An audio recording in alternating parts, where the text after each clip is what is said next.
પથ્થરના ઓશિકા કરીને જદી મહારાણો પ્રતાપ સૂતો હતો. અરે ઘાસના રોટલા બનાવીને જદી મહારાણો પ્રતાપ ખાતો તો સાહેબ શું કામ?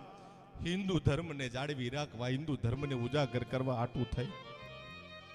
અને આ બાજુ મહારાષ્ટ્રની અંદર સાહેબ બીજાપુર ગામની અંદર એ 12 વર્ષનો શિવાજી મહારાજ એ બીજાપુરની શેરીઓમાં જદી 12 વર્ષનો શિવાજી મહારાજ જીજાબાઈની આંગળી પકડીને જદી જાતો તો સાંભળજો સાહેબ, હિન્દુ ધર્મ કેવી રીતે બચે.